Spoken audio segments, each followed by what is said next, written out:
एक गांव में सम्मोहन नाम का एक लड़का रहता था जो काफी शरारती और नटखट था। इसके दोस्त भी वैसे ही थे, पढ़ाई में कम और चाल चूल ज्यादा करते थे। सम्मोहन अपने माता पिता और दादी माँ के साथ रहता था। उसकी दादी माँ उसे बहुत प्यार करती। सम्मोहन के पास 2 घोड़े और एक कुत्ता था जिनसे सम्मोहन बेहद प्यार करता था, और उसका वफादार कुत्ता और घोड़े भी बहुत प्यार करते थे। सम्मोहन का हर कहा मानते थे। सम्मोहन के पापा रामचंद्र सम्मोहन को बहुत प्यार करते थे, उसकी हर खुशी का ख्याल रखते थे। उसके पापा अपने क्षेत्र के एक बड़े व्यापारी थे। उनके अंदर बड़े बड़े व्यापारी काम करते थे।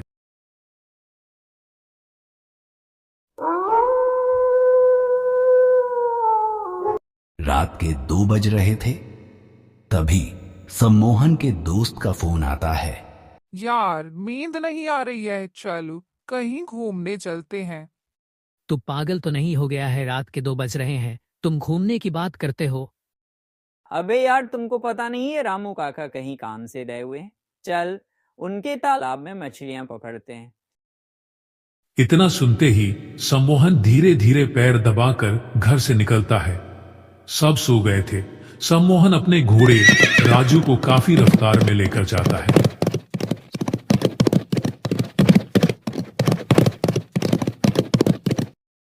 फिर दोनों रामू काका के तालाब पर पहुंचते हैं। बिल्कुल अंधेरा सा था, सन की आवाजें आ रही थी। यहाँ आसपास तो कोई नहीं है, चलो जल्दी से मछली चुरा लेता हो। ये कहकर सम्मोहन पानी में कूद जाता है और मछलियां पकड़ने लगता है।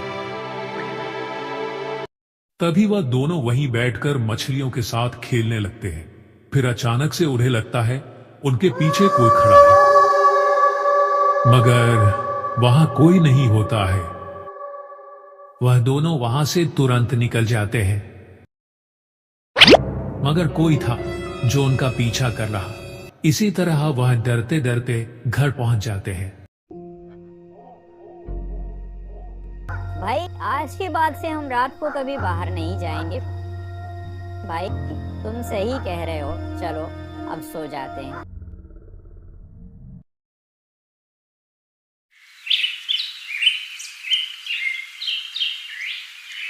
अगले दिन सम्मोहन के पापा को कुछ काम से बाहर जाना होता है। आप लोग अपना ख्याल रखना, मैं 2-3 दिन में वापस घर आ जाऊंगा। यह कहकर सम्मोहन के पापा चले जाते हैं।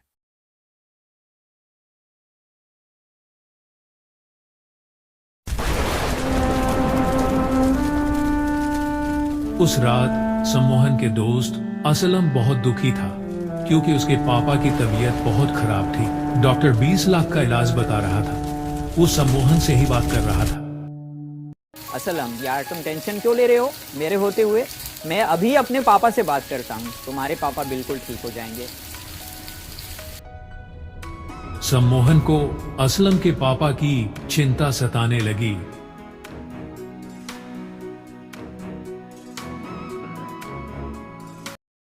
पापा आपसे एक बात बोलनी थी। हाँ हाँ बोलो मेरे बच्चे, मैं सुन रहा हूँ। वो असलम के पापा की तबीयत बहुत खराब है, लगभग 20 लाख रुपयों की जरूरत है।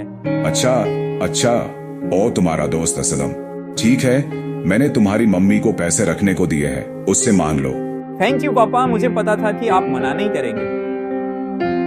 इसी प्रकार सम्मोहन असलम के पापा के लिए पैसे का इंतजाम करता है और असलम के पापा भी बिल्कुल ठीक हो जाते हैं। मोहन, ये एहसान मैं कभी नहीं भूलूंगा। मैंने अपने रिश्तेदारों से मदद मांगी, मगर कोई मदद को नहीं आया। या सम्मोहन, तुमने मेरा साथ दिया यार। बस कर असलम, ये तो मेरा फर्ज था। चल जंगल घूम के आते हैं।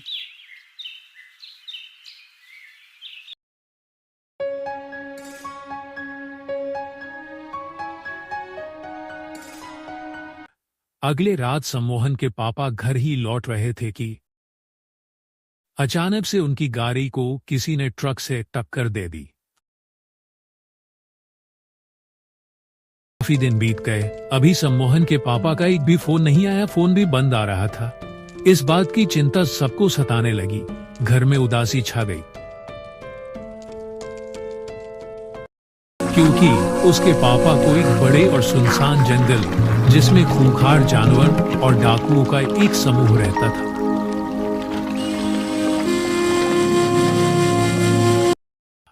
जिसमें एक विशाल गुफा थी और डाकुओं का समूह सम्मोहन के पापा को कैद करके रखा था।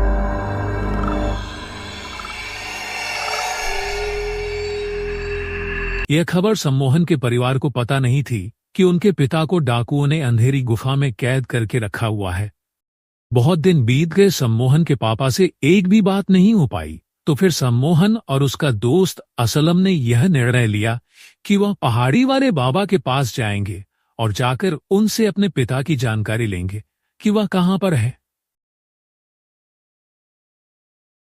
फिर पहाड़ी वाले बाबा ने सम्मोहन के पापा की सारी कहानी बता दी और सम्मोहन और असलम ने अब यह निर्णय लिया कि अब वह जंगल का सफर तय करके किसी तरह अपने पापा को छुड़ा कर लाएंगे।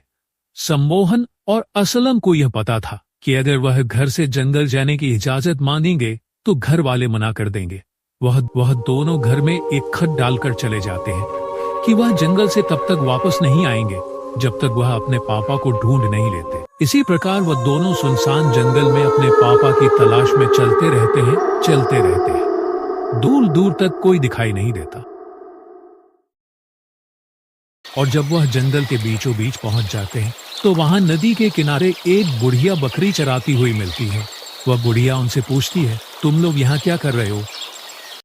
वह दोनों अब पूरी कहानी बता देते हैं। तो वह बुढ़िया उनकी बातों से प्रभावित होकर उन्हें एक जादुई कालीन देती है जो उसके पापा के पास पहुंचने में बहुत सहायता करती है और वह दोनों उसे कालीन की सहायता से आसमान का सफर तय करते हुए वह अपने पापा जिस गुफा में वह कैद थे वह गुफा के दरवाजे पर उन्हें छोड़ देती है। जैसे गुफा का दरवाजा खुलता है, सम्मोहन और असलम तुरंत अंदर चले जाते हैं। अंदर जाते ही उन्हें बहुत सारे रास्ते दिखाई देते हैं। वह सीधे रास्ते चले जाते हैं। गुफा के अंदर विभिन्न प्रकार की डरावनी आवाजें सुनाई देती हैं।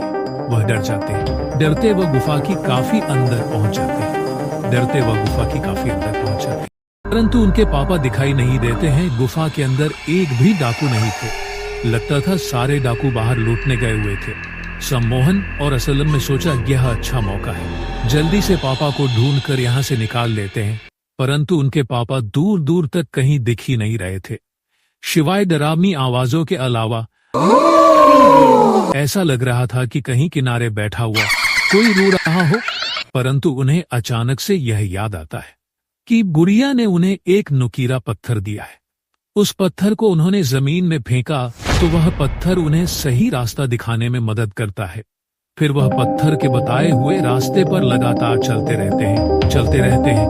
फिर अचानक से उन्हें एक उजाला दिखाई देता है। अब उजाला दिखाई देते ही वह दौड़कर उसे कमरे में चले जाते हैं जिनमें उनके पापा को कैद करके डाकुओं ने रखा हुआ था। जैसे ही वह अपने पापा को बेहोश पड़ा हुआ देखते हैं तो वह बहुत ज्यादा घबरा जाते, परंतु वह हिम्मत रख के अपने पापा को आवाज देते हैं, पापा उठिए ना प्लीज, हमें घर चलना है, कहते हैं। परंतु उनके पापा नहीं उठ रहे थे।